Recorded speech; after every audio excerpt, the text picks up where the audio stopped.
ভাই বিএনপি খারাপ, বিএনপি খারাপ, বিএনপির আকীদা খারাপ। আজকে গুরুত্বপূর্ণ টপিকে আলোচনা হবে, এই জন্য ভিডিও স্কিপ না করে সঙ্গেই থাকুন।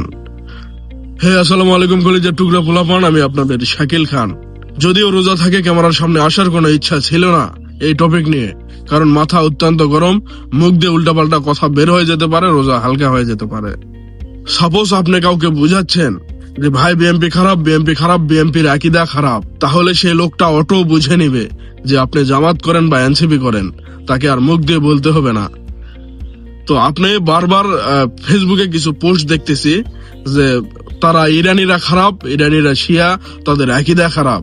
তার মানে আপনি কি বুঝাতে চাচ্ছেন? আপনি আমেরিকা আর ইসরায়েলের দালালি করতেছেন, আপনি তার পক্ষ নিয়ে কথা বলতেছেন। এটা বুঝাইতে হবে না, অটো মানুষ বুঝে নিবে।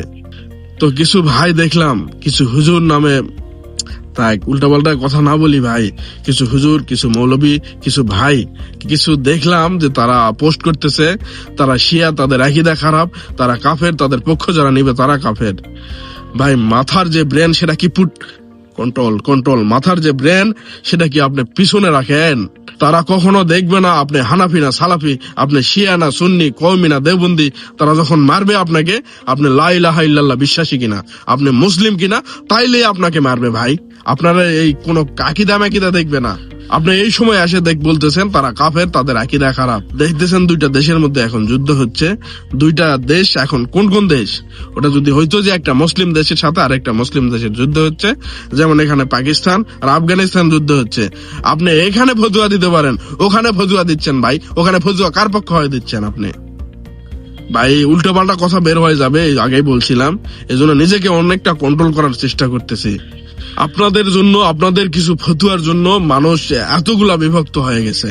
এই যখন ফিলিস্তিনের উপর আঘাত হইল, 70,000 উপরে মানুষ মারা গেল, 70,000 তারও বেশি হইতে পারে, এত মানুষ মারা গেল, এত শিশু মারা গেল, সবকিছু ভিডিও দেখতেছেন, তখনও আপনার ফতুয়া কোথায় ছিল ভাই? তো সেই দেশই, সেই যে শিয়া বলতেছেন, কাফের বলতেছেন, ওই একটা দেশই কিন্তু তাদের পক্ষ হয়ে যুদ্ধ করছে। আপনি কইছিলেন, এখন আসছেন আপনি ফতুয়া দেওয়ার জন্য। বাংলাদেশের একটা প্রেক্ষাপটে এরকম অবস্থা যে সাপোজ কোন একটা সালাফি ভাই বক্তব্য দিচ্ছে আর নিচে সব হানাফি, মানে শ্রোতাগুলো সব হানাফি। একটা মিসাইল আসলো পাশের কোন দেশ থেকে, মিসাইল এসে যেগুলা শ্রোতা সবগুলা মরে গেল, তখন বক্তব্য যে দিচ্ছিল সে ফতুয়া দিবে যে নিচে যারা ছিল তারা হানাফি, তাদের উপর মিসাইল এই জন্যই মারছে। ভাই তারা মুসলিম কিনা আপনি এটা দেখবে। আপনার আকীদা তো দূরের কথা, আপনার আকীদা দেখে ওরা কি করবে? আপনি লা ইলাহা ইল্লাল্লাহ বিশ্বাস করেন কিনা, তাইলেই মারবে। এজন্য বলতেছি, এগুলা উল্টাপাল্টা পোস্ট দেয়া থেকে বর্তমানে বিরত থাকুন। আর সমস্ত মুসলিমকে, 200 কোটির উপরে মুসলিম, 57টা মুসলিম কান্ট্রি, সবাইকে এক করা যায় কিনা এরকম ফতুয়া থাকলে দিয়েন, না হলে উল্টাপাল্টা পোস্ট দিয়েন না। মাথা এমনি থেকে অনেক যুবকের হ্যাং, দেখবেন যে উল্টাপাল্টা কথা গিয়ে বলবে। আপনারা যে আলেম, আপনারা এটা ভুলে যাবে অনেকেই। আমি চাচ্ছি না কোনো আলেমকে কটাক্ষ করে কথা বলবো, কিন্তু আপনাদের পোস্ট দেখার পর ভাই একের পর এক পোস্ট করতেই আছেন আপনারা। এটা দেখার পর মাথাটা অনেকটা হ্যাং হয়ে গেল, এই জন্য আসলাম। তো ভুল ত্রুটি মাফ করে দিবেন, আমার জ্ঞানে যা আসছিল তাই বললাম। তো আরো ভাই যারা আছে তাদেরও তো কিছু থাকতে পারে, তাদের মতে কি, তারা আপনারা একটু কমেন্টে জানাই দিবেন যে আমি যা বলতেছি তা ঠিক কিনা, বা আমার কোনো ভুল হয়েছে কিনা, অবশ্যই কমেন্টে জানাই দিবেন। তো ভালো থাকবেন, সুস্থ থাকবেন, এগুলা উল্টাপাল্টা পোস্ট দেওয়া থেকে বিরত থাকুন। বর্তমানে দোয়া করেন যেন ইরানি ভাইরা এই যুদ্ধই জিতে, তারা জয়লাভ করে, তারা যেন পরমাণু শক্তিধর দেশ হয়।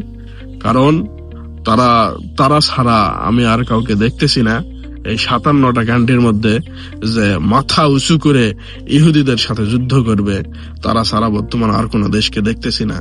সবাই তো যেগুলা সুন্নি, আপনার কথা মতো যেগুলা সুন্নি দেশ, সেগুলা শুধু ইহুদিদের চাটে তুলতেছে। ভাই কি আর বলবো, এখন এই তো ইফতারের সময় হয়ে গেছে, বেশি কিছু বলতে চাচ্ছি না। ভালো থাকবেন, সুস্থ থাকবেন, দেখা হবে আবারও নতুন কোনো ভিডিওতে। আল্লাহ হাফেজ।